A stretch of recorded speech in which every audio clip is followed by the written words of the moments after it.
नमस्कार साथियों, मैं सवाई आपका एनवीरा ऑनलाइन क्लासेज में स्वागत करता हूं। साथियों, आज हम पढ़ने जा रहे हैं भारतीय इतिहास की एक अहम कड़ी जिसे गुर्जर प्रतिहार वंश के नाम से जाना जाता है। गुर्जर प्रतिहार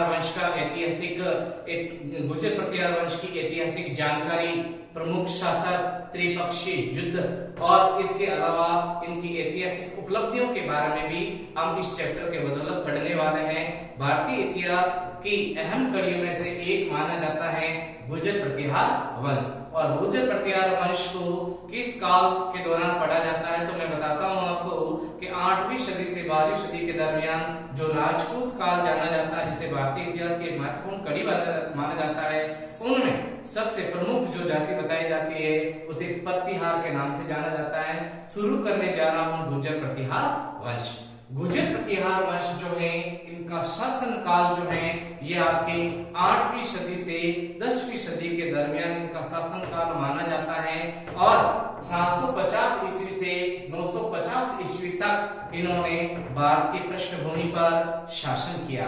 बात करते हैं गुर्जर प्रतिहार वंश जो है, इनके जो प्रमुख शासक हुए हैं या फिर जितने भी शासक हुए हैं उन्हें किन रूप में जाना जाता है।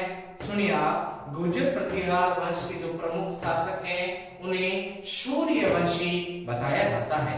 इन्हें सूर्यवंशी के नाम से जाना जाता है। अब हम बात करते हैं गुर्जर प्रतिहार वंश जो है इनकी उत्पत्ति के बारे में। गुर्जर प्रतिहार वंश की बात अगर हम उत्पत्ति के बारे में बात करते हैं तो नाम आता है राजपूत काल। राजपूत काल जो आपके 8वीं से 12वीं सदी के दरमियान ऐतिहासिक जानकारी के रूप में विश्लेषण करने को मिलता है अपने को। अब हम बात करते हैं गुर्जर प्रतिहार वंश की उत्पत्ति। जब हमें ये उत्पत्ति का जो चीज समझनी है तो इसके अंदर राजपूत काल अर्थात परमार है, प्रतिहार है, इसके अलावा चालुक्य और चाहमान, इन चारों राजपूत वंश की उत्पत्ति के बारे में भी जानकारी लेना बहुत जरूरी है। तो उत्पत्ति से संबंधित जो ऐतिहासिक साक्ष्य देने वाले प्रमुख इतिहासकार रहे हैं उनका नाम है चंद्रवर्धय। चंद्रवर्धय जो है ये पृथ्वीराज चौहान के सखा और विद्वान भी बताया जाता है, दरबारी विद्वान भी बताया जाता है। चंद्रवर्धय के ग्रंथ पृथ्वीराज रासो के अनुसार, चंद्रवर्धय के ग्रंथ पृथ्वीराज रासो के अनुसार आहू के अग्निकुंड से 4 राजपूत वंशों का उत्पन्न होना बताया गया है, जिनमें सबसे पहले परमार। परमार का अर्थ होता है शत्रु को मारने वाला। दूसरा प्रतिहार, प्रतिहार का अर्थ होता है रक्षा करने वाला।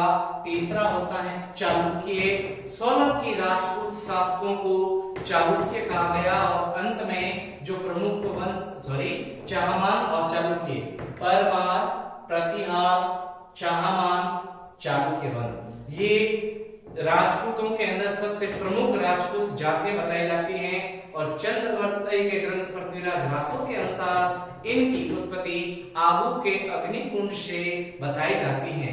बात करते हैं गुर्जर प्रतिहारों के बारे में। तो गुर्जर प्रतिहार वंश जो है इनके बारे में प्रारंभिक रूप से जो स्पष्ट रूप जानकारी अपने को ग्रंथ के बदौलत मिलती है, उस रचनाकार का नाम है मोहनोत नैणसी।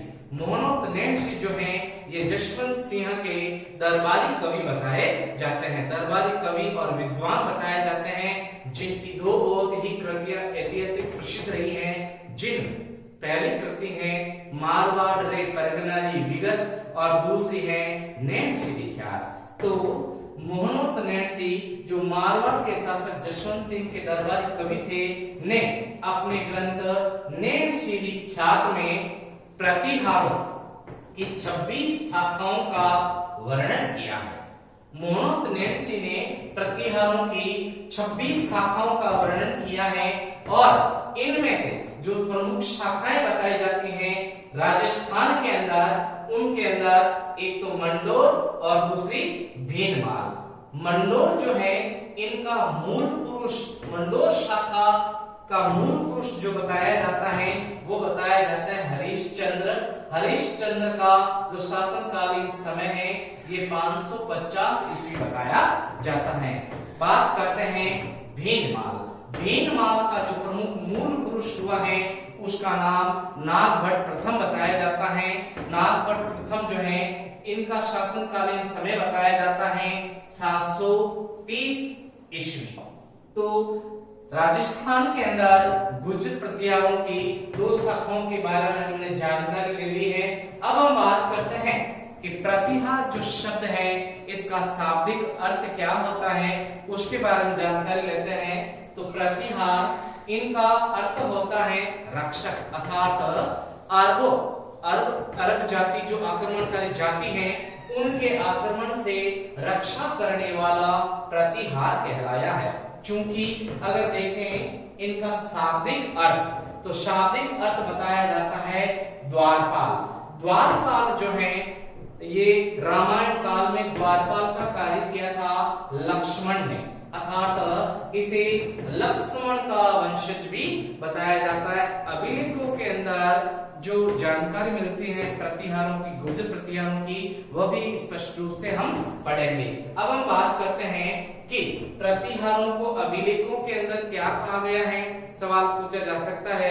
तो गुर्जर प्रतिहार वंश के प्रमुख जो शासक है इन्हें विभिन्न अभिलेखों के अंदर राम का प्रतिहार, राम का द्वारपाल कहा गया है। अब हम बात करते हैं प्रारंभिक शक्ति के केंद्र के बारे में। तो मारवाड़ के अंदर इनकी पहला प्रारंभिक केंद्र बताया जाता है मारवाड़। मारवाड़ की थोड़ी सी संक्षिप्त जानकारी देना चाहूंगा मैं आपको। जोधपुर, पाली, नागौर का दक्षिणी इलाका, साथ ही बाड़मेर और जैसलमेर के कुछ अंग मिलकर, क्षेत्र मिलकर इन प्रदेशों को, इस प्रदेश को गुर्जरना के नाम से जाना जाता है। अर्थात ये जो गुर्जर प्रतिहार जाति है इन क्षेत्रों पर शासक करने के कारण, स्थापित होने के कारण, इन्हें गुर्जरना क्षेत्र से संबंध रखने के कारण इन्हें गुर्जर प्रतिहार के नाम से भी जाना जाता है। अब हम बात करते हैं गुर्जर प्रतिहार वंशों की। प्रतिहार वंश जो है इसकी राजस्थान में कौन कौन सी शाखा है, तो गुर्जर प्रतिहार वंश की राजस्थान के अंदर सबसे प्राचीन और पुरानी जो शाखा बताई जाती है वो है मंडोर, जैसा कि मैंने आपको इस मैप की बदौलत समझा दिया है। और दूसरी शाखा बताई जाती है भीममाल। अब हम बात करते हैं कि गुर्जर प्रतिहार वंश जो है इनकी प्रारंभिक ऐतिहासिक अभिलेखीय जानकारी हमें किस अभिलेख से पढ़ने को मिलती है। तो इनमें सबसे इंपॉर्टेंट जो अभिलेख हमें देखने को मिलता है उसका नाम है घटियाले का शिलालेख। घटियाले का जो शिलालेख है ये 861 ईस्वी के अंदर उत्कीर्ण करवाया गया था। और घटियाले शिलालेख के अनुसार गुर्जर प्रतिहारों का जो मूल पुरुष, जिसे हम हरिश्चंद्र के नाम से जानते हैं, जिनका शासनकाल शुरू बताया जाता है 550 ईस्वी को बताया जाता है। अर्थात घटियाले शिलालेख के अनुसार गुर्जर प्रतिहार वंश का जो मूल पुरुष बताया जाता है उसे हरिश्चंद्र के नाम से जाना जाता है। साथ ही हरिश्चंद्र की दो पत्नियों का जिक्र भी इस शिलालेख के अंदर पढ़ने को मिलता है। इन पत्नियों में पहली पत्नी का नाम ब्राह्मणी और दूसरी पत्नी का नाम शत्राणी बताया जाता है। पहली पत्नी का नाम ब्राह्मणी और दूसरी पत्नी का नाम शत्राणी बताया जाता है। शत्राणी जिसे भद्रा के नाम से भी जाना जाता है। हरिश्चंद्र की पहली जो पत्नी है शत्राणी, इसके 4 पुत्र हुए। 4 पुत्रों में जो सबसे पहले ज्येष्ठ पुत्र था उसका नाम भोगभट्ट। अगर डीपली प्रश्नों की बात करें तो ये सवाल भी पूछा जा सकता है आपसे। पहला भोगभट्ट, दूसरा कड्डक, तीसरा दत्त और चौथा पुत्र बताया जाता है रज्जित। बात करते हैं ऐतिहासिक जानकारी के बारे में, इनके बारे में। तो रज्जित जो है, रज्जित के नेतृत्व में चारों भाइयों ने एकत्रित होकर मंडोर को जीता या मंडोर को विजित किया और प्रतिहार वंश की शाखा को स्थापित किया है मंडोर के अंदर। मैं मंडोर के बारे में आपको थोड़ा सा संक्षिप्त जानकारी देना चाहूंगा। मंडोर जिसे मांडव्यपुर और मंडोवर के नाम से भी जाना जाता है। मंडोर जो है ये आपके प्रतिहारों की प्रथम राजधानी के रूप में भी जाना जाता है। बात करें अगर टूरिज्म के नजरिए से तो मंडोर जो है यहाँ पर अजीत सिंह का देवल, नागार्जुन नदी, आइसशेल पर्वत और प्राचीन ब्रह्मा मंदिर के अवशेष भी हमें यहाँ पर देखने को मिलते हैं। मंडोर जो है यहाँ पर जो सबसे प्रसिद्ध मंदिर है ये महामालु शैली के अंदर निर्मित है। बात करते हैं कि शतराणी के 4 पुत्रों में जो सबसे प्रसिद्ध पुत्र हुआ जिसका नाम रचिल के नेतृत्व में मंडोर को जीता गया। अब रचिल के पौत्र के रूप में प्रसिद्ध हुआ है नागभट्ट प्रथम, जिसने भीनमाल को विजित कर भीनमाल को अपनी राजधानी बनाया और नागभट्ट जो प्रथम है ये रजोल का पौत्र था, ये भी पूछा जा सकता है।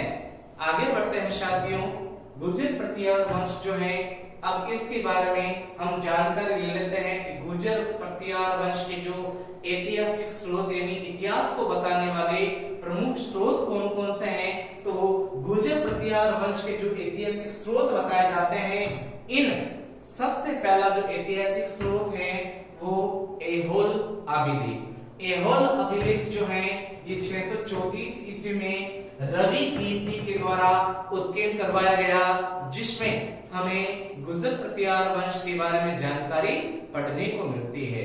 नंबर 2, दूसरा जो आपके स्रोत है ऐतिहासिक, ये आपकी ग्वालियर प्रशस्ति किसी भी राजा के प्रशंसा भरे शब्दों को शिला या फिर पत्रों के ऊपर उत्कीर्ण करवाना प्रशस्ति कहलाता है। मेरे पिछले जो वीडियोस हैं जो इतिहास के बनाए थे, इसके अंदर मैंने प्रयाग प्रशस्ति के बारे में जानकारी दी थी, जो विश्व की सबसे बड़ी प्रशस्ति, लंबी प्रशस्ति बताई जाती है।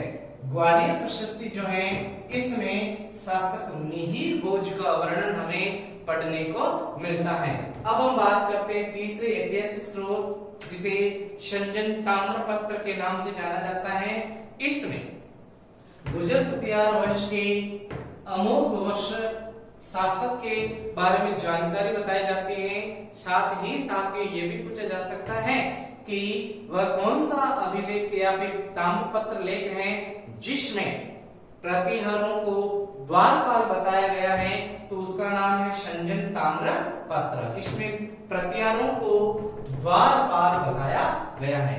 नंबर 4, चौथा जो ऐतिहासिक ग्रंथ है उसका नाम बताया जाता है कलहण की राजतरंगिणी।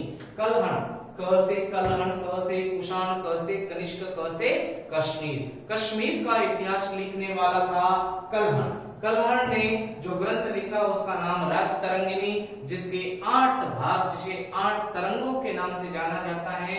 इसमें शासक मिहिर भोज का वर्णन हमें पढ़ने को मिलता है। अब हम बात करते हैं अगला जो ऐतिहासिक स्रोत है गुर्जर प्रतिहार वंश का, उसका नाम घटियाले का शिलालेख। घटियाले के शिलालेख की जानकारी मैं आपको विस्तृत तौर पर दे चुका हूं, लेकिन साथ ही इसमें हमें जानकारी मिलती है नागभट्ट प्रथम के बारे में और उसके उत्तराधिकारी कक्कुक और देवराज के बारे में भी हमें जानकारी पढ़ने को मिलती है। अब हम बात करते हैं अंतिम ऐतिहासिक स्रोत के बारे में, जो है आपके बुचकला का अभिलेख। बुचकला का अभिलेख जो है 815 ईस्वी के अंदर उत्कीर्ण करवाया गया, जो बुचकला जोधपुर के अंदर पड़ता है और इसके अंदर डिटेल मिलती है, हमें जानकारी मिलती है नागभट्ट द्वितीय के बारे में।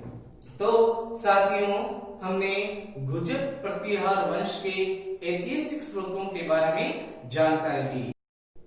साथियों, अब हम बात करते हैं गुर्जर प्रतिहार वंश के प्रमुख शासकों के बारे में। गुर्जर प्रतिहार वंश के जो प्रमुख शासक हैं, इनमें सर्वदा सबसे पहले जो जानकारी हमें पढ़ने को मिलती है उसका नाम है नागभट्ट प्रथम।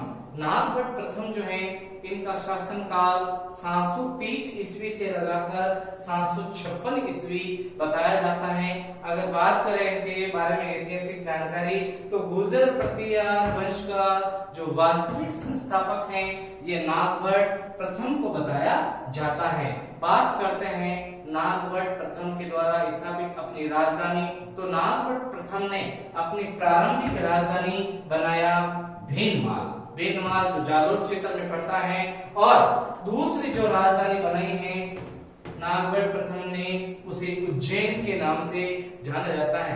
राजधानियों के बारे में भी पूछा जा सकता है। बात करते हैं ऐतिहासिक उपलब्धि, तो नागभट्ट प्रथम जो है इन्होंने मेड़ता को बसाया था।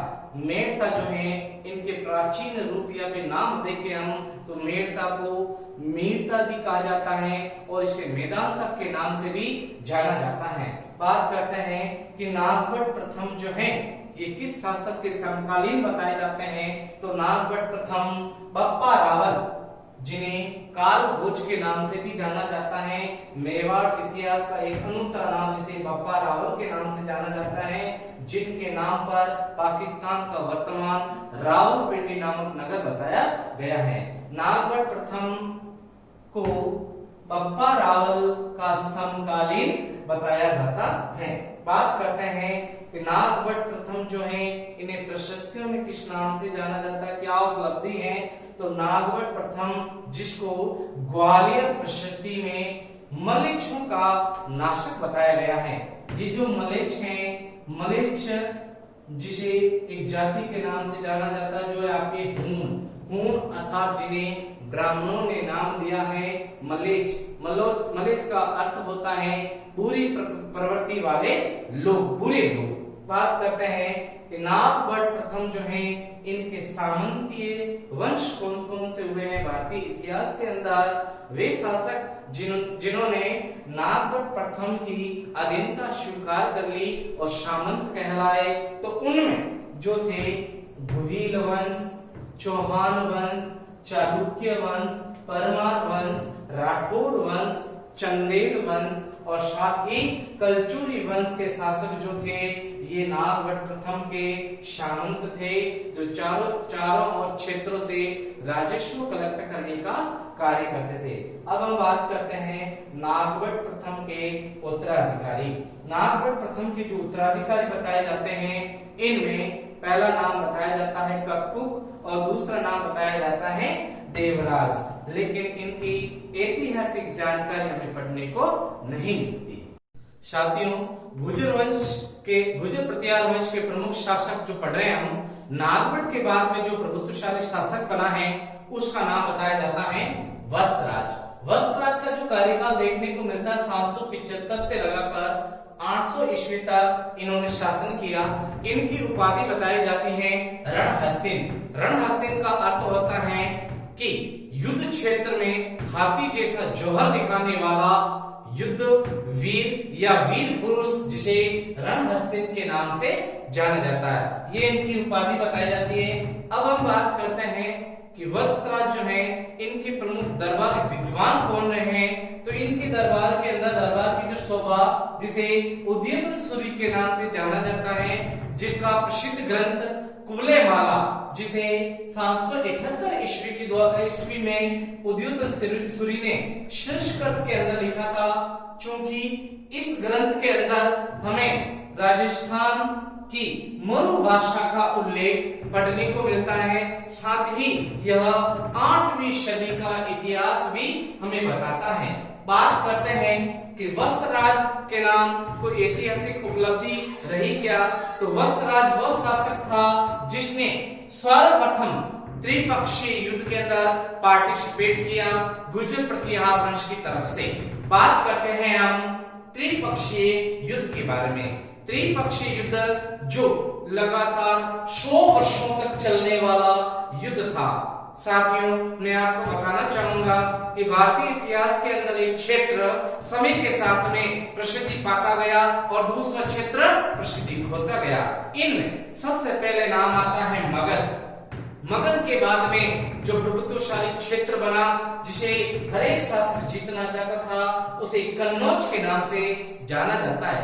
कन्नौज जो है वर्तमान यूपी के फर्रुखाबाद जिले में स्थित है और कन्नौज को पाने के लिए 8वीं और 10वीं सदी के दरमियान लगभग 100 वर्षों तक जो युद्ध लड़ा गया था, इस युद्ध के अंदर 3 पक्षों ने 3 राजवंशों ने भाग लिया।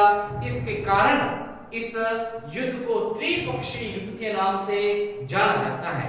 बात करते हैं त्रिपक्षीय युद्ध के अंदर किस किस राजवंश ने पार्टिसिपेट किया, तो इनमें सर्वप्रथम नाम आता है पाल वंश।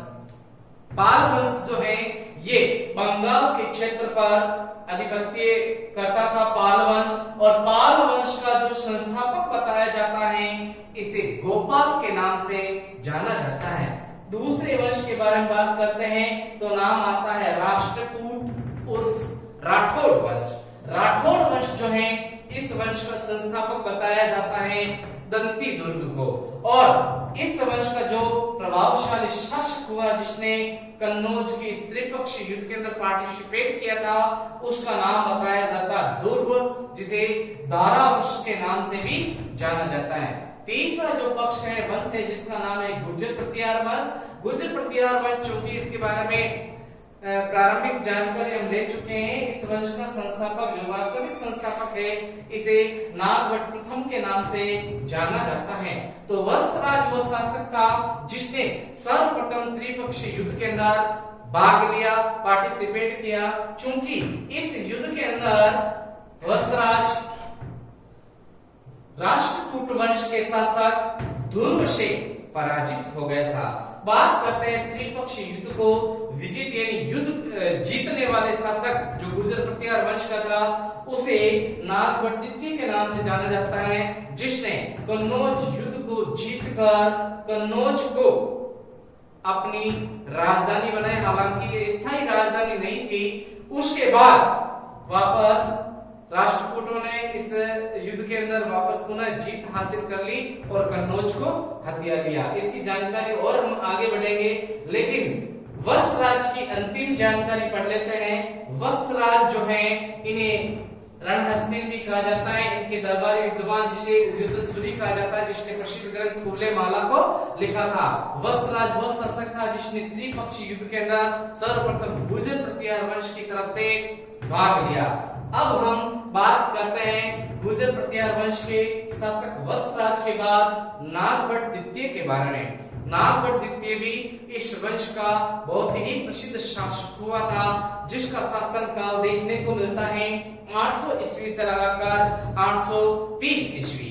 नागभट्ट द्वितीय जो है इसने उपाधि धारण की है महाराजा धीराज परमेश्वर, और इसकी दूसरी उपाधि बताई जाती है परम भट्टार। बात करते हैं नागभट्ट द्वितीय द्वारा स्थापित राजधानियों के बारे में। तो राजधानियां जो प्रारंभिक राजधानी थी नागभट्ट द्वितीय की उसे कन्नौज के नाम से जाना जाता है, और कन्नौज को इसने अपनी राजधानी स्थापित किया।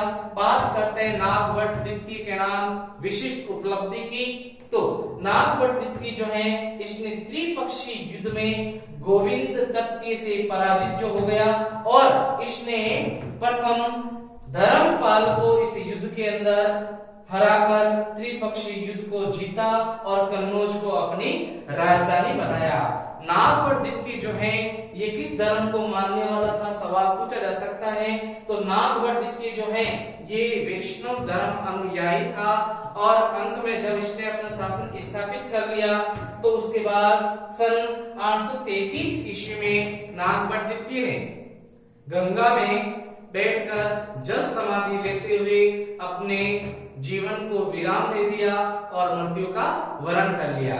नागभट्ट द्वितीय के बाद अब हम पढ़ने वाले हैं मिहिर भोज के बारे में। मिहिर भोज जिसका कार्यकाल 836 ईस्वी से लगाकर 885 ईस्वी बताया जाता है। इनकी बात करें अगर उपाधि की तो मिहिर भोज ने जो उपाधि अंगीकार की है इन्हें आदि बराह के नाम से भी जाना जाता है। विष्णु पूजक होने के कारण इन्हें आदि बराह कहा जाता है, और इनकी दूसरी जो उपाधि देखने को मिलती है हमें इन्हें प्रभास के नाम से भी जाना जाता है। सवाल ये पूछा जाता है कि मिहिर भोज के शासन काल में कौन सा विदेशी यात्री भारत आया, तो नाम आता है सुलेमान का। सुलेमान एक अरब देश का रहने वाला यात्री था और मिहिर भोज के शासन काल में भारत आया। चूंकि सुलेमान ने जो अपना यात्रा वृत्तांत लिखा है इसमें मिहिर भोज को अरब जाति अरबों का सबसे बड़ा शत्रु बताया है, और सुलेमान ने ही गुर्जर प्रतिहार या प्रतिहारों के लिए जुर्ज शब्द का प्रयोग किया। बात करते हैं मिहिर भोज की राजधानी की। मिहिर भोज की राजधानी जो है वो कन्नौज बताई जाती है, चूंकि कन्नौज को सर्वप्रथम नागभट्ट तृतीय ने विजिट किया, लेकिन इसे स्थायी रूप से राजधानी बनाने वाला शासक था मिहिर भोज। मिहिर भोज के नाम विशिष्ट अगर कोई ऐतिहासिक उपलब्धि की बात करें तो मिहिर भोज ने ग्वालियर प्रशस्ति उत्कीर्ण करवाई, जो आपके संस्कृत भाषा में है। किस भाषा में है? संस्कृत भाषा में बताई जाती है। मिहिर भोज के बाद साथियों अब हम जानकारी ले लेते हैं गुर्जर प्रतिहार वंश के अगले शासक महेंद्र पाल के बारे में। महेंद्र पाल जो है इसे इतिहास में निर्भय नरेश के नाम से जाना जाता है, और महेंद्र पाल जो है इनके दरबार की शोभा बढ़ाने वाले दरबारी विद्वान के बारे में अगर पूछा जाए तो नाम आता है राजशेखर। राजशेखर की कई बार रचनाएं भी पूछी जाती हैं बहुविकल्पी प्रश्नों के दौरान।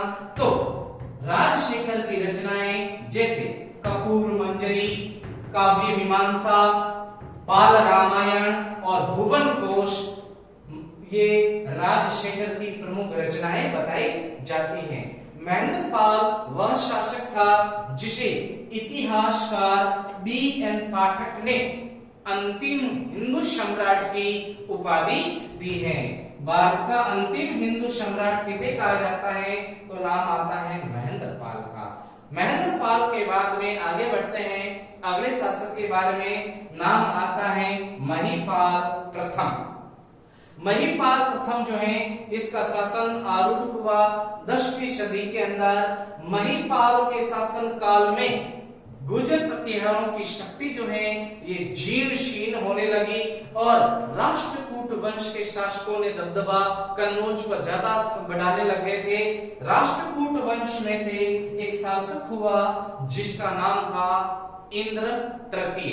इंद्र तृतीय ने कन्नौज को तहस नहस करके भग्न अवशेष में तब्दील करके रख दिया था। चूंकि महेंद्र पाल के बाद में अंतिम जो शासक बताया जाता है उसका नाम बताया जाता है प्रभावशाली या फिर ऐतिहासिक उपलब्धियां। वैसे राज्यपाल के साथ में कोई उपलब्धि है नहीं, क्योंकि यह एक भीषण आक्रमण से डरकर भाग खड़ा हुआ था। राज्यपाल जो है जिसने सन 1018 ईस्वी में मोहम्मद गजनवी के द्वारा किए गए कन्नौज के आक्रमण को देखते हुए ये कन्नौज को छोड़कर घबराकर भाग खड़ा हुआ। जब घबराकर भाग खड़ा हुआ है राज्यपाल, चूंकि राजपूतों को गहरा आघात लगा, इसी बात को देखते हुए चंदेल वंशीय शासक गंड और उसके पुत्र विद्याधर ने राज्यपाल को पकड़कर इसकी हत्या कर दी जाती है। और इसके बाद 1098 ईस्वी में कन्नौज पर गढ़वाल शासकों का प्रभुत्व स्थापित हो जाता है। शासक चंद्रदेव ने, जो जयचंद गढ़वाल के पिता बताए जाते हैं, संयोगिता का पिता बताया जाता है जयचंद को, जयचंद गढ़वाल के पिता चंद्रदेव के द्वारा कन्नौज पर कब्जा कर लिया गया।